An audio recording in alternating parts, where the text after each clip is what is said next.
उद्धव ठाकरे गुट की member of parliament है, राज्यसभा की पप्पू यादव हैं, लोकसभा सांसद हैं, उनका भी अभिनंदन है। आप तीनों का अभिनंदन है इस चर्चा के अंदर। हमने देखा जब लोकसभा के अंदर ओम बिरला का इलेक्शन हुआ और ध्वनिमत से जब वो प्रस्ताव पारित हुआ, एक ऐतिहासिक मौका था, दूसरी बार ओम बिरला अध्यक्ष बने। लेकिन उसके ठीक बाद इमरजेंसी को लेकर एक विवाद खड़ा हो गया क्योंकि प्रस्ताव आया।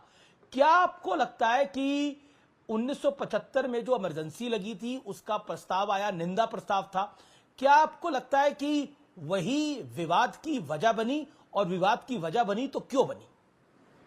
पर ये जो दूसरा स्पीकर का जो इतिहास आप बता रहे हैं, ऐतिहासिक मौका रहा, इतिहास एक और भी बना कि 50 साल बाद इस पद के लिए एक इलेक्शन हुआ। भले ही वॉइस वोट से वो जीते हैं, पर इलेक्शन होकर जीते हैं।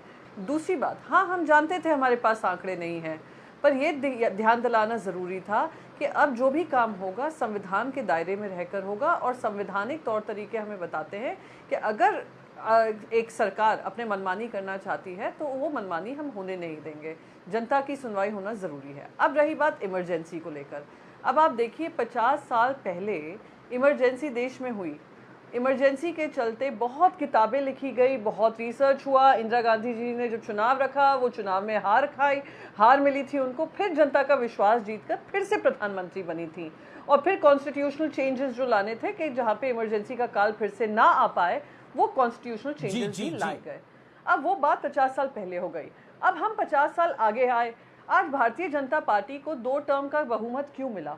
कि उनको जहां जहां देश की जनता को लग रहा था कांग्रेस या यूपीए की सरकार ने गलतियां की हैं, तो इस बार नरेंद्र मोदी को हम देते हैं, उनको मेजॉरिटी देते हैं, उनसे कहते हैं कि अब आप हमारे लिए एक नया देश बनाइए, एक न्यू इंडिया जो प्रधानमंत्री मोदी जी कहते थे। अब इस न्यू इंडिया में प्रधानमंत्री मोदी जी ने 10 साल में क्या क्या किया है? बेरोजगारी चरम सीमा पर, महंगाई चरम सीमा पर, महिलाओं पे अत्याचार चरम सीमा पर, युवाओं की जो दिक्कतें हैं एग्जाम्स को लेकर वो चरम सीमा पर।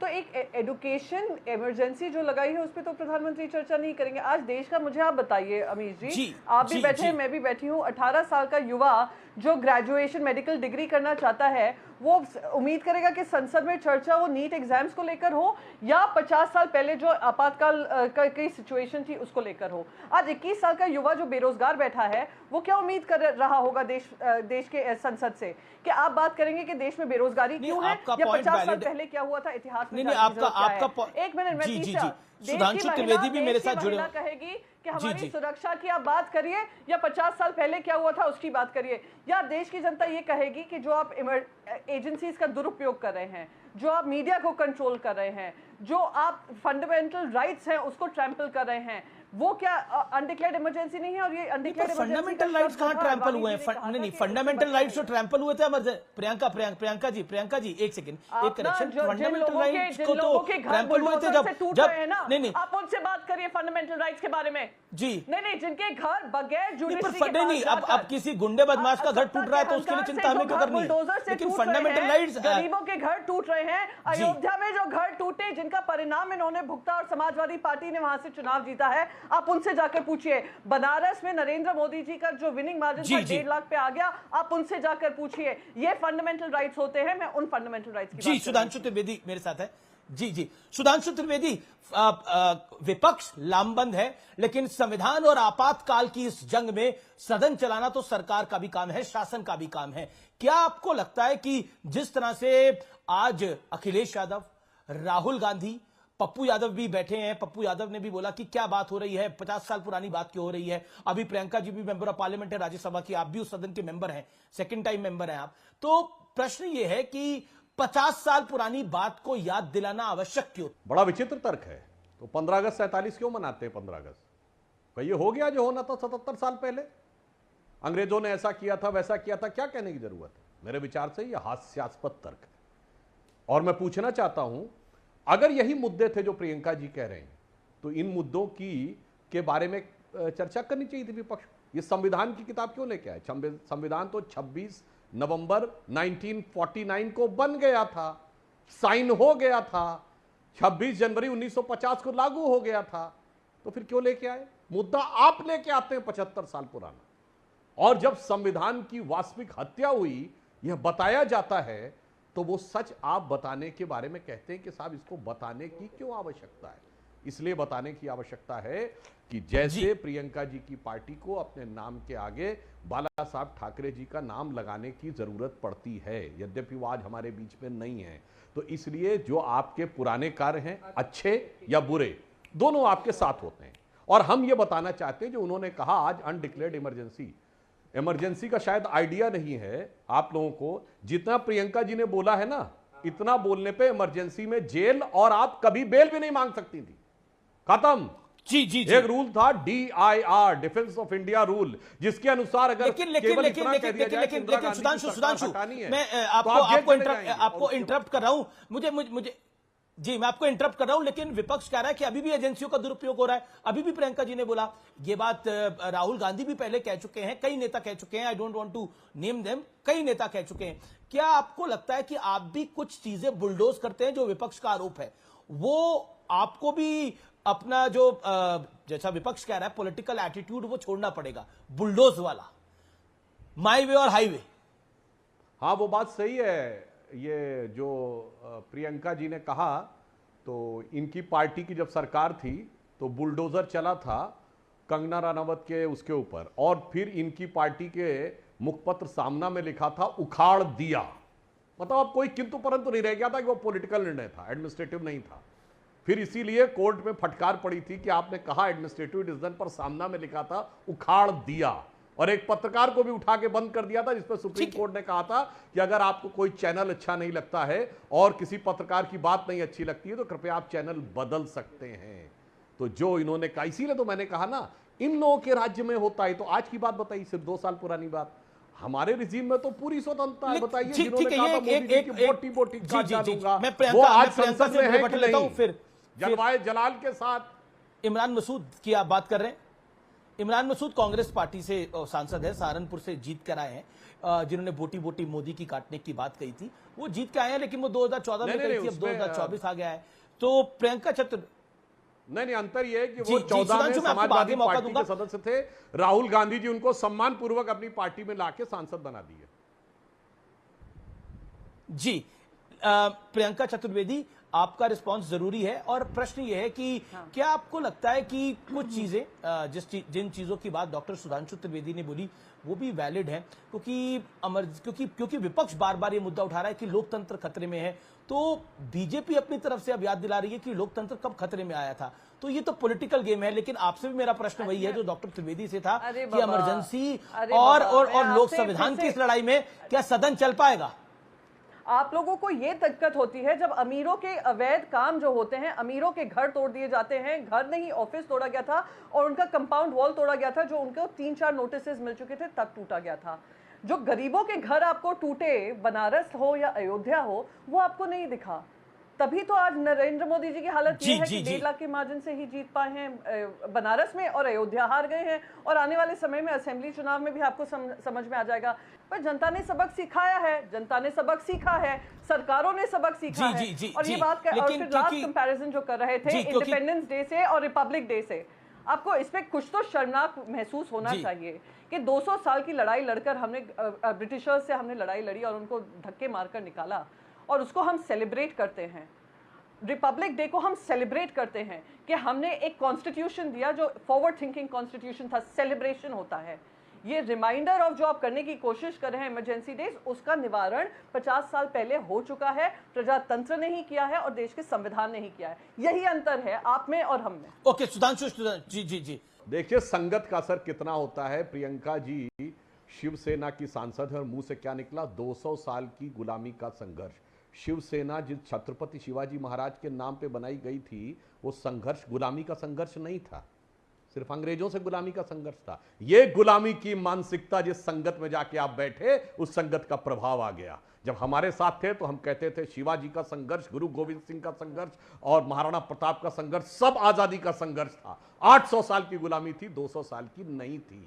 नहीं, अब वो करने से कुछ नहीं होगा, हमें पता है। जैसी संगति बैठी है वैसे ही गुणदीन। अब आइए, आज के समय में कौन संविधान की ऐसी तैसी कर रहा है? ये बताइए। संविधान के अनुसार पार्लियामेंट से पारित किसी एक्ट के बारे में कोई विधानसभा प्रस्ताव पारित नहीं कर सकती। सीए पार्लियामेंट से पारित एक्ट था और केवल 2 साल पहले अनेक राज्य विधानसभाओं ने उसके खिलाफ पारित किया। ये संविधान खतरे में डालना था कि नहीं?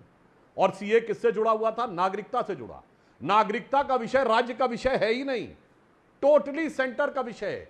तो जो राज्य का विषय नहीं है उस पे केंद्र से पारित प्रस्ताव के खिलाफ प्रस्ताव पारित करने वाले लोग, यानी संविधान को ध्वस्त करने वाले लोग, और जब इनकी सरकार थी तो भारत की हाईएस्ट एग्जीक्यूटिव बॉडी कैबिनेट का पर्चा पब्लिकली फाड़ने वाले, कैबिनेट के प्रस्ताव को पब्लिकली ऐसे ऐसे करके फाड़ने वाले लोग, संविधान के चिन्ह उड़ाने वाले लोग आज ये कहने का प्रयास करते हैं। इसलिए हमने बताया संविधान की रक्षा हम ही ने की है, और आज आप दुर्भाग्य से उन लोगों के साथ जाके खड़े हो गए हैं। और देखिए, एक लाइन और कह दूं, गठबंधन में कितना सामंजस्य है।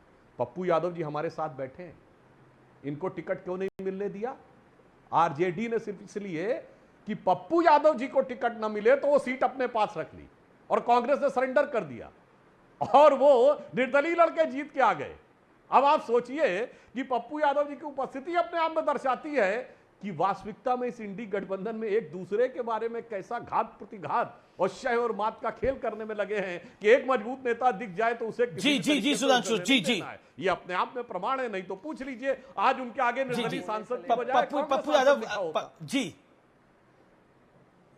ओके, निर्दलीय सांसद हैं पप्पू यादव और बड़े वरिष्ठ नेता हैं, और मेरी तो इनसे मुलाकात भी बहुत पुरानी है। पप्पू यादव जी, आपके साथ धोखा हुआ है, डॉक्टर सुधांशु त्रिवेदी तो यही कह रहे हैं। प्रश्न यह है कि रंग में भंग डाल कौन रहा है, और जब इमरजेंसी की बात होती है तो उस आपातकाल की बात होती है जब वाकई इस देश के संविधान को दरकिनार कर दिया गया था और सिर्फ एक नेत्री के लिए यह सब कुछ हुआ था, श्रीमती इंदिरा गांधी जी के लिए। तो इसको बताने में तकलीफ क्यों है, परेशानी क्यों है? नहीं, मैं पहले बता दूं, वो नेत्री, देखिए, राहुल गांधी जी ने और भी लोगों ने कई बार ऐसी घटनाओं के बारे में जिक्र, चाहे सिख की घटना हो, उन्होंने पहले भी कह दिया है कि ये एक कांग्रेस से भूल हो सकती है। उसके लिए राहुल गांधी जी एक बार नहीं कई बार इसका जिक्र कर चुके हैं। पहला। दूसरी बात, जब आपने रंग की भंग की बात की, एक बात समझिए, मैं कभी भी लाई लपट की बात नहीं करता हूँ। अलग बात है हम निर्दलीय चुनाव, सही त्रिवेदी साहब हमारे भाई हैं, निर्दलीय एक बार नहीं 4 बार, हम 7 बार संसदीय जीवन में 5 बार निर्दलीय, एमएलए भी निर्दलीय थे, 2 ही बार पार्टी से हम एमपी बने, 5 बार 4 बार हम निर्दलीय सांसद रहे।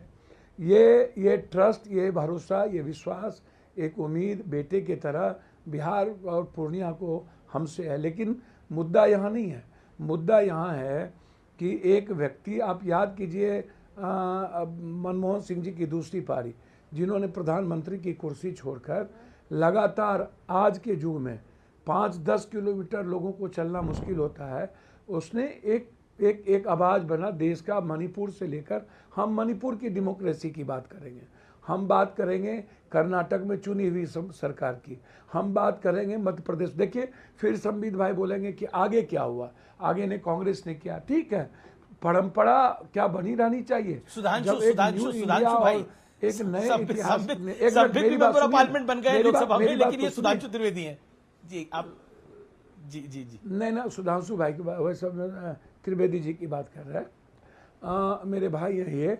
मैं एक बात कहना चाहूँगा, जैसे कर्नाटक की सरकार गिरी, जैसे महाराष्ट्र की सरकार गिरी, और बाला साहब ठाकरे का जब जिक्र आता है तो मुझे याद आता है कि एक एमपी अटल जी और आडवाणी जी का वो साथ, बाला साहब का, और वो एक मित्रवत, एक भाव, मतलब वो साथ को जब मैं याद करता हूँ, और उसके बाद जितने नेता इस देश में बने बीजेपी के, वो किस तरह जाकर के समर्पण के भाव के साथ आशीर्वाद लेते थे।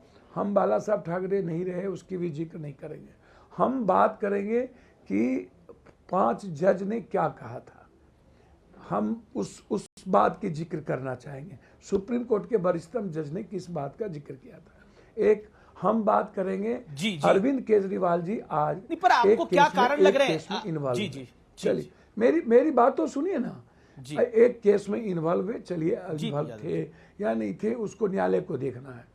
उन मुख्यमंत्री को आपने बस सिर्फ एक ही कारणों से कि कोई आंख मिला करके नहीं देखे। लोकतंत्र में विविधताओं से भरा है, हम दोनों को अवसर मिला है, हम दोनों की विचारधारा अलग अलग हो सकती है, लेकिन जब डेवलपमेंट की बात दिल्ली की आती है, अन्य चीज़ों की आती है, तो आप उसको देखिए 3 बार के संसदीय जीवन में उस व्यक्ति पर जिन्होंने कोई मंत्रालय नहीं ली और उस व्यक्ति पर एक आरोप लगा करके जेल में बंद कर देना, चलिए जेल में वो बंद हो गए, उसके बाद उन हाई कोर्ट ने जिस तरीके से बिना लेकिन पप्पू जी आपने अभी लंबा बोला, लेकिन आपने अरविंद केजरीवाल का जिक्र किया तो सर सुन तो लीजिए 1 मिनट के लिए। अरविंद केजरीवाल जी को सीबीआई जिस तरह जाकर के नोटिस जाकर के थमा करके जाके कहता है कि मैंने आपको गिरफ्तार कर लिया, सेम सरकमस्टांसेस के केस है, ईडी ने दूसरे तरीके से उसको इंटरप्रिटेशन किया और सीबीआई ने उसको दूसरे तरीके से इंटरप्रेट किया। सरकमस्टांसेस को देखने की जरूरत है। आप तंग करने के ख्याल से, सर सुनिए संबित भाई, तंग करने के ख्याल से किसी चीज को आप करते हो, या आपने जिस तरीके से झारखंड के मुख्यमंत्री का आप स्थिति देखिए तो आपको लगेगा, आप ऐसे इसको नहीं समझिए। सुधांशु त्रिवेदी, मुझे प्रश्न लगता है ये है पप्पू कि यादव जी को ये ध्यान जो नहीं रहा, लोकशाही है इसको उनको आप ध्यान नहीं रहा कि वो कांग्रेस पार्टी के पक्ष में आप है। अरविंद केजरीवाल को सीबीआई ने अरेस्ट और कर लिया दिल्ली में आम आदमी पार्टी और कांग्रेस का गठबंधन टूट चुका है और कांग्रेस पार्टी दिल्ली में पानी की समस्या को लेकर केजरीवाल सरकार के खिलाफ प्रदर्शन कर रही है, मटकी अटकी फोड़ रही है।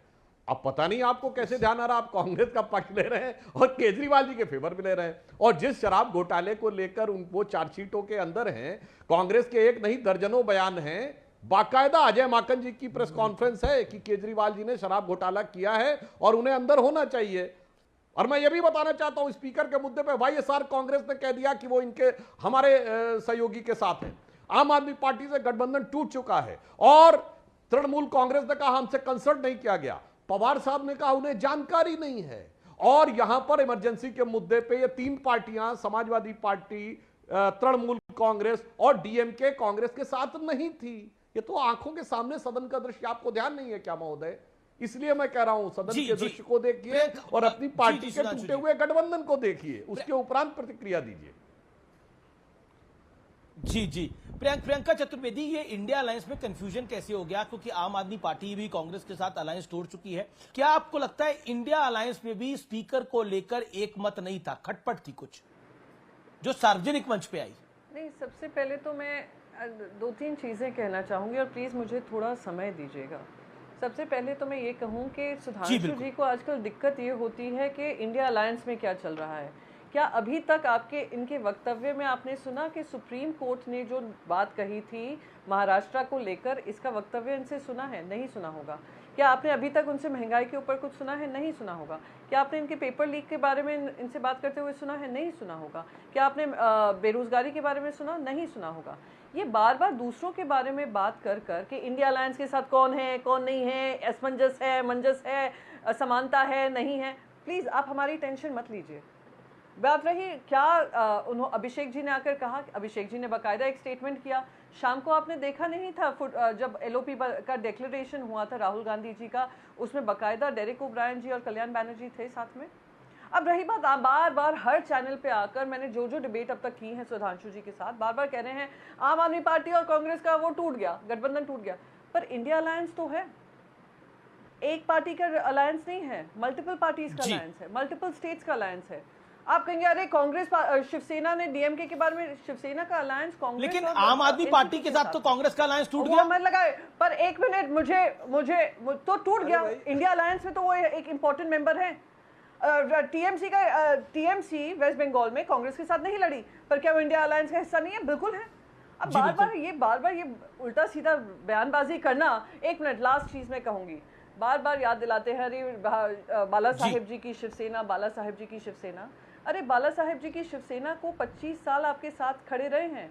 आपके, जब आपने ऊंचाइयों का स्तर देखा होगा, जब निचाई का स्तर देखा होगा, आपकी हंसी में, आपकी खुशी में, जब नितिन गडकरी जी से लेकर राजनाथ सिंह जी हारे थे और सरकार नहीं बना पाए थे, हम तभी भी आपके साथ खड़े रहे थे। आपने हमें मंत्री पद दिया नहीं दिया, हम उसमें कभी चर्चा में नहीं गए। पर हाँ, ये जरूर बाला साहेब ठाकरे जी की शिवसेना पूछना चाहेगी आपसे, 25 साल का अलायंस तोड़ा आप लोगों ने, और तोड़ने के बाद जो आपने जुर्रत की हमारी पार्टी को तोड़ने की, वो बाला साहेब ठाकरे जी का आपको ध्यान नहीं आया। तो फिलहाल आज के इस चर्चा में इतना ही। उम्मीद है आज का यह कार्यक्रम आपको जरूर पसंद आया होगा। सीएनबीसी आवाज के दर्शकों को मेरा नमस्कार, गुड नाइट, टेक केयर।